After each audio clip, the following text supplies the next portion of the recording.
My parents banned me from Thanksgiving because my daughter asks too many questions and annoys people. She was 7. I said, understood. Then I rented out a banquet hall, invited 60 friends, and posted pictures. Grateful for people who love curious kids. My mom saw it. Called furious. We're your real family.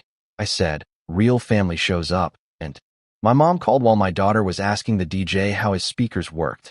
We were standing in the middle of a rented banquet hall on Thanksgiving afternoon. Long tables, paper tablecloths covered in kids' drawings, warm turkey smell hiding the faint scent of industrial cleaner. My daughter, Lily, was on her tiptoes, pointing at the mixer, firing off questions about buttons and wires. The DJ was actually answering her. My phone buzzed in my pocket. Mom on the screen. I almost let it go to voicemail. Then I thought, no, you wanted this. I swiped. She didn't even say hello. What is this on Facebook? She snapped. A banquet hall. 60 people? Grateful for people who love curious kids. I watched Lily's ponytail bounce while she listened to the DJ explain what an equalizer was. Looks like what it is, I said. Thanksgiving. We are your real family. Will, she hissed. I could hear plates clinking in the background, football on TV. Not these random people. You're making a spectacle. You made your father look like a monster. I took a breath. My hands still smelled like turkey and sanitizer. Real family shows up, Mom, I said. Real family doesn't ban a 7-year-old from Thanksgiving because she asks too many questions. She started talking over me, voice rising. I pulled the phone away from my ear and stared at the screen for a second. Then I remembered the way my dad had said it on speakerphone 3 weeks earlier, casual as reading a weather report, and how I'd said, understood, and hung up. I'm Will, 36. I'm a firefighter in a mid-sized Ohio city just outside Columbus. I've been with the department for 12 years. I work 24-hour shifts, sleep in a bunk room that smells like sweat and coffee, and run into burning buildings for a living. It's easier than dealing with my parents. I'm married to Hannah, who's a respiratory therapist. We have one kid, Lily. She's 7. Brown hair, big eyes, talks like she's hosting her own science show. She reads street signs out loud, asks how everything works, and once dismantled our broken toaster to see its organs. She's my favorite human on the planet. To my parents, she's a lot. They never say that part out loud. They say things like spirited and chatty, the same way they call my job, that firefighter thing, like it's a phase. My parents live 20 minutes away in the same ranch house I grew up in. They're both in their early 60s. Dad retired early from a factory job when his back gave out. Mom worked at a grocery store for years and then stopped because your father needs me around. They need more than that. They need money. I was the kid who left, got a union job, got benefits, and stopped asking them for help. That turned me into the family ATM. It started small. Their property taxes jumped 1 year. Just this once, my mom said, we're a little behind. 600 would really help. I covered it. Then it was just this once again the next year. Then I set up an automatic transfer. $200 every Friday into their checking account. Easier than taking panic calls on payday. When their roof started leaking, I put $4,800 on my credit card. When their car died, I loaned them $3,000 for a used sedan that still had rust on the door. When my sister had her second baby and her husband's hours got cut, I paid for their emergency C-section bill on my overtime. Mom called me our rock, our hero, our firefighter with a heart of gold. She never called me our son who were taking more and more money, but that's what it was. I told myself it was okay. I make decent money. I pick up shifts. We're not rich, but our bills are paid. And they're my parents. That's what you do, right? You help. I kept hoping the generosity would come back around in the form of love for Lily. It didn't. The first time they dismissed her, she was 4. We were at Sunday dinner. Spaghetti and garlic bread, the usual. Lily sat next to my dad and asked him why spaghetti was long instead of short and who decided that. My dad sighed. Because it just is, he said. Eat. She tried again. But who picked it? Like one guy? Or a group of noodle people? He rolled his eyes and looked at me. You've really got to tell her to give it a rest sometimes. She wears people out. I laughed it off. She's curious, Dad. It's a good thing. Yeah, he said. Until it gets on people's nerves. After that, it was comments here and there. Does she ever stop talking? Maybe she doesn't need to correct people all the time, Will. She exhausted your Aunt Brenda? Poor woman didn't get a word in at Easter. They loved my sister's kids. Quiet, tablet-trained kids who knew how to sit on a couch and scroll. My nephew Mark could sit in the same spot for 3 hours watching people play video games on YouTube. He's so well-behaved, Mom would coo. He doesn't bother anyone. Lily would be on the floor building some lopsided Lego bridge and asking how rail bridges don't fall down. Mom would step over her like she was clutter. Every time it stung, I told myself it wasn't that bad. No one was yelling at her. No one was hitting her. They just didn't know what to do with a kid like her. And every time they forgot to include her in something, I filled the hole with money. When my parents wanted everyone to go to a water park weekend and my sister said they couldn't afford it, I covered the cabin. When Dad wanted a new big screen for family football Sundays, I bought it and installed it myself, crawling behind their dusty entertainment center while Lily sat on the couch, ignored, asking if anyone wanted to learn the names of all the bones in the hand. They didn't.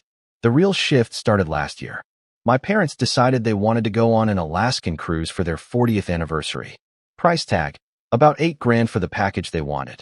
Balcony room, excursions, the works. We'll put down 3, Dad said over pork chops one night. Could you and your sister cover the rest? Kind of a thank you for everything we've done. My sister looked at me. She's a teacher. Her husband works at a tire shop. They live paycheck to paycheck. We'll probably can swing it, Mom added casually. With all that overtime he does. I did the math in my head. 8 minus 3, split, evenly, meant $2,500 from me. $2,500 from my sister's family. I knew where that would land. No, I said. Not loudly. Not angrily. Just no. Mom blinked like she misheard. What? I said no. I repeated. We're not funding a luxury cruise. We're still paying off the roof and the sedan. Lily needs braces soon. We're good for emergencies, not vacations. Mom went cold. Fine, she said. We'll figure it out. We just thought family helped family. They never mentioned it again, but things changed. Little things. I stopped getting thank you texts for the Friday transfers. They still went out, but the only message I got from my mom was once a month. Did the deposit go through? Your dad says the balance looks low. Henna pointed it out one night when we were balancing our own budget at the kitchen table. You notice the only time they text is about money or holidays? She asked. I shrugged. It's just how they are. Lily notices, she said quietly. She asked me the other day why Grandma never asks her about school. That one hurt. I still didn't stop the transfers. I still showed up. 3 weeks before Thanksgiving, I was finishing a 24-hour at the station.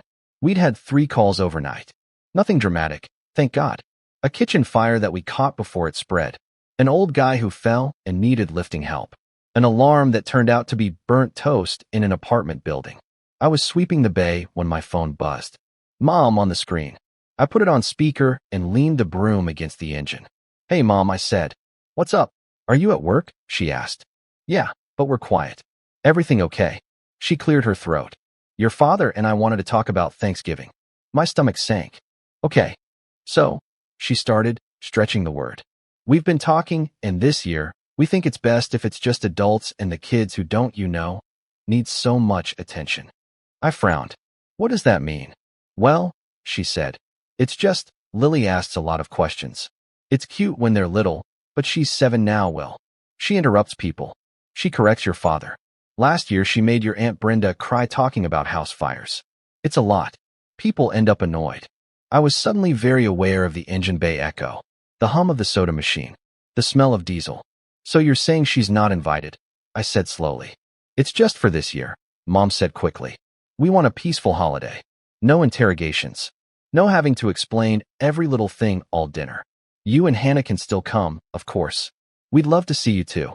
Maybe Lily can stay with one of her little friends? Or Hannah's parents. Kids are resilient. She'll be fine. My hands went cold. I stared at the concrete floor. You want me to come to Thanksgiving? I repeated. But leave my kid at home because she asks too many questions. Don't make it sound so harsh, she snapped. We raised you better than to twist our words. This is our house. We get to decide what kind of environment we have. Your father doesn't need to be corrected by a second grader. I thought about Lily's face when she gets to talk about something she loves. The way she lights up. The way she'd spent the last week talking about drawing a gratitude graph for everyone at Thanksgiving. I heard myself say it before I even thought it through. Understood. There was a beat of silence. Mom relaxed, like she won. Good. I knew you'd be reasonable. We'll see you two at 3. I'm making that sweet potato casserole you like. Yeah, I said. Bye, Mom. I hung up. I didn't scream. I didn't throw the phone. I just stood there, broom leaning against the truck, my turnout gear hanging 6 feet away, and felt something slide into place in my chest. Like a door closing. When I got home, Hannah was in the kitchen, hands covered in flour, Lily perched on a stool reading a library book about volcanoes out loud to the stand mixer. How's the world? Hannah asked without looking up. On fire. I said automatically, then caught myself. No, today was actually quiet. Lily looked up. Did you have any fires? Any cats in trees? Did anyone fall in a hole? I read about sinkholes this week, and no sinkholes, I said, kissing the top of her head. Lots of boring paperwork. Best kind of day. She grinned and went back to her volcano description. Hannah slid a pie crust into a tin. Your mom called. She texted asking about the green bean casserole recipe. I pulled out a chair and sat down. Yeah, I said. She called. Hannah glanced at me. Okay. What did she say? I told her. I didn't soften it. I repeated the words exactly. Lily asks a lot of questions. She annoys people. We want a peaceful holiday. We'd love to see you too. By the time I finished, Hannah was gripping the edge of the counter so hard her knuckles were white. Lily noticed the silence and looked up. Did I do something wrong? My throat tightened. No, bug, I said quickly. You didn't do anything wrong. Then why does Grandma not want me there? She asked. I heard you say my name. Is she mad I asked about the oven temperature last time? Or when I asked why the turkey is called a turkey and not a big chicken? Hannah turned away. I saw her shoulders shake once. I swallowed. Grandma and Grandpa made a bad choice, I said carefully. Sometimes grown-ups do that. It's not about you being wrong. It's about them not understanding how good your questions are. Her eyes filled, but she nodded, like she was trying to accept it. Okay, she whispered. Can we still have mashed potatoes? Yeah, I said. My voice came out rough. We can definitely still have mashed potatoes. Hannah turned back around, eyes red but jaw set. So we're not going, she said. It wasn't a question. No, I said. We're not. What are you thinking, she asked. I looked at Lily, now carefully underlining the word magma in her book with her finger. I'm thinking I'm done begging my parents to love my kid, I said. And I'm really done paying for the privilege. The money thing had been growing in my head all day. I knew exactly what left my account every week. $200 every Friday, like clockwork, labeled Mom and Dad. $800 a month. $9,600 a year. Over 7 years, plus extras and emergencies. I'd bought them a small car, a new roof, a TV, paid for at least 3 of their credit card emergencies, and quietly covered their gas bills more than once when Dad forgot to pay and the notice showed up during one of our Sunday dinners. I joked at the station that my parents were my second mortgage.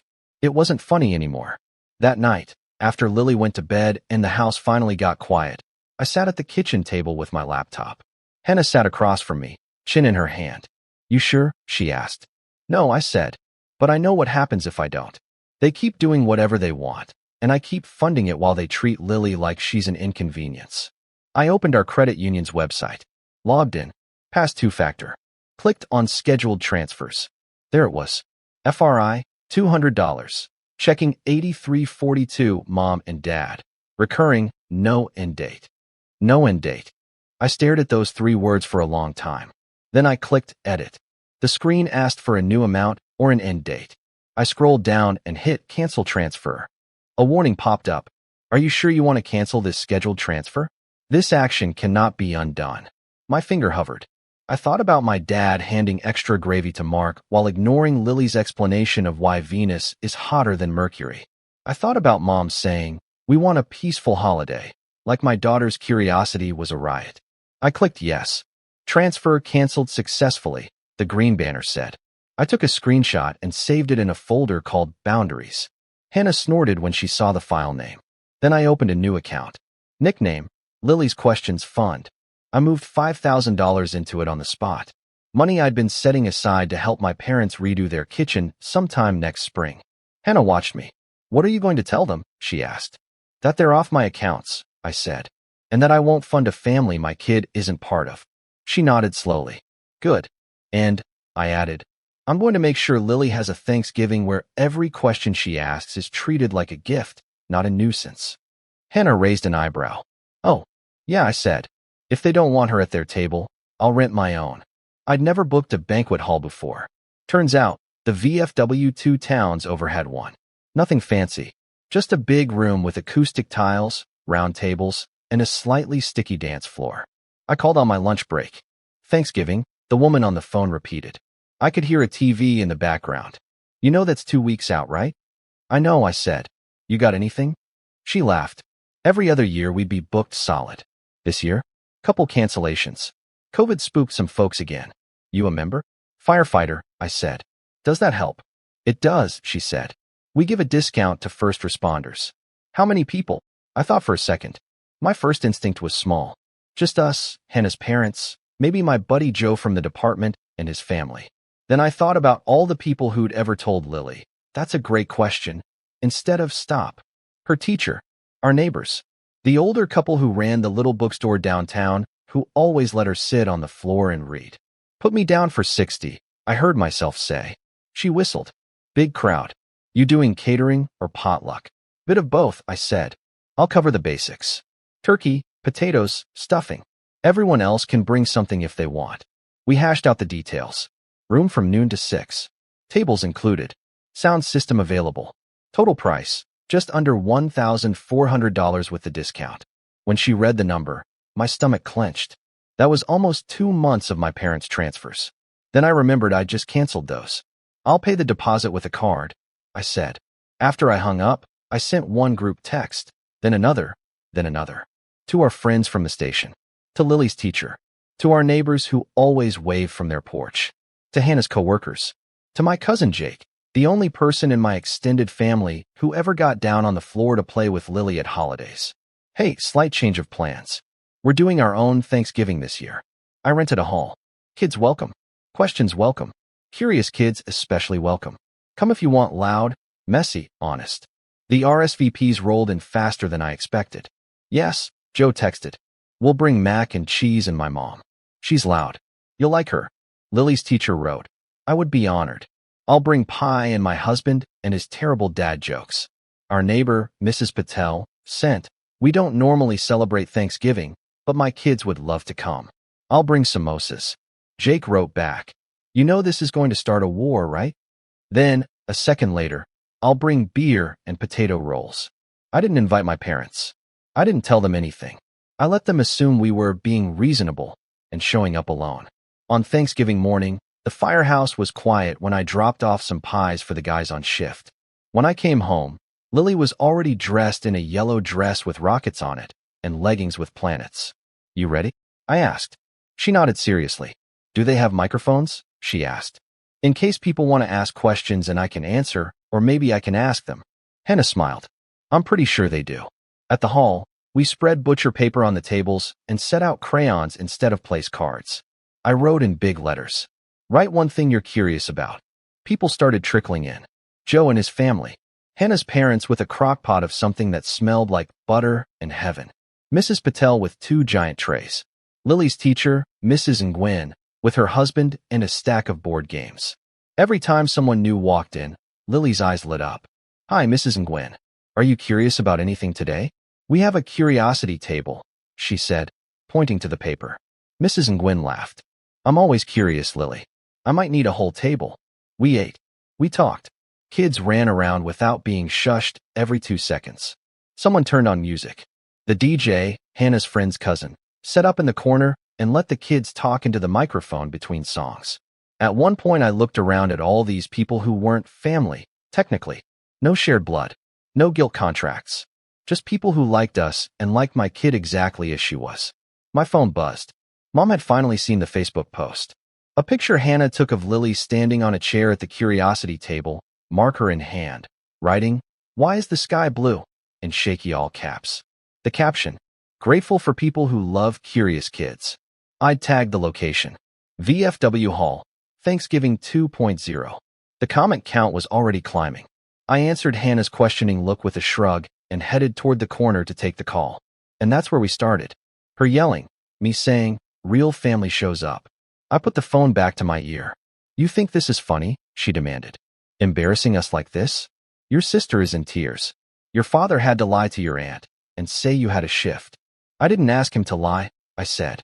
You abandoned your family on Thanksgiving? She shot back. You banned my daughter, I said. We made other plans. She wasn't banned, Mom snapped. We just asked for one quiet holiday. She exhausts people, Will. It's not fair to your father and his blood pressure. You could have come without her. That's what a good parent does. Keeps their child from bothering people. I felt something go very still inside me. A good parent, I said slowly, protects their kid from people who are bothered by who they are. Real family doesn't walk away over one misunderstanding, she said. This isn't one misunderstanding, I said. It's years. Years of you treating her like a problem, while you take my money and call it help. She snorted. Oh, there it is. The money. You always have to make it about that. Yes, I said. I do. Because it is. You're not just losing Thanksgiving. What is that supposed to mean? She asked. It means, I said, that the Friday deposits are done. I canceled them. You're off my accounts. I'm not your backup bank anymore. And I'm not funding a family my kid isn't part of. Silence. Then, you did what? I canceled the automatic transfer, I repeated. And the gas card. And the emergency credit card you borrow for groceries while you've got takeout containers in the trash. It's all done, Mom. You can't just do that, she said, voice going shrill. We've built our budget around that help. The bills are yours, I said. Like Lily is mine. I picked a side. You are punishing us, she said. All because of that little girl's mouth. I closed my eyes. Say her name, I said quietly. What? She asked. Say her name, I repeated. It's not that little girl. It's Lily. She's your granddaughter. Or she was. She didn't answer. I'm hanging up now, I said. We're about to cut the pie. If you do this, she blurted, don't come crawling back when you need help. We are your real family, Will. Your only family. I looked around the hall. At Joe's mom pulling Lily into a hug. At Mrs. Patel showing some kids how to fold paper boats. At Jake, already setting up a board game with 3 kids who weren't genetically related to him at all. No, I said. I'm good. Happy Thanksgiving, Mom. I hung up. The fallout started before we finished leftovers. On Friday, my sister blew up my phone. How could you humiliate Mom like that on Facebook? You made her look like she hates her own grandchild. She banned her from Thanksgiving. I wrote back. If the shoe fits. She sent long paragraphs about how I know how Dad gets, how Lily winds him up, how I could have just come with Hannah instead of throwing a party and cutting them off. Do you think Lily didn't notice she was uninvited? I typed. She's 7, not a plant. You're being dramatic, she replied. They love her. They just need breaks. All kids are annoying sometimes. Saturday, Dad called. I let it go to voicemail. Son, this no more transfers nonsense has to stop. You made your point. Fix it. Your mother's a wreck. The gas company is calling. You can't just shut off support. Hannah listened and snorted. He thinks your paycheck is a utility. Sunday, they showed up without warning. Lily was on the floor building a Mars base from boxes. Mom pushed past me. Where is she? Lily needs to hear this isn't her fault. You twisted. She's not seeing you until you talk to me. I said. My parents ranted about family, one holiday, how they'd planned their retirement around my money. Let's be clear, I said. My paycheck is not your retirement plan. My kid is not optional entertainment. I'm not your bank. Lily appeared behind me, holding a cardboard tube. Are Grandma and Grandpa mad? Did you tell Dad not to bring me because I asked too many questions? Mom flinched. Sweetheart, it wasn't. Yes, I said. They did. Lily absorbed it. Then, okay. I'm going to finish my Mars base. I have a lot of questions about gravity. She didn't cry. That hurt more. I opened the door wider. You're leaving, I told them. 5 seconds. Then I call the police and explain 2 people we cut off won't leave. I keep records now. Unbelievable, Mom muttered as she stormed out. Dad lingered. You'll call when something breaks. When you need a sitter. No, I said. I won't. I closed the door. Locked it. Lily peeked around the corner. Are they gone? Yeah, I said. They're gone. Okay, she said. Do we still have leftover pie? Hannah laughed, a little choked. Yeah, Bug. We do. People imagine big, dramatic endings, shouting, slammed doors. This wasn't that.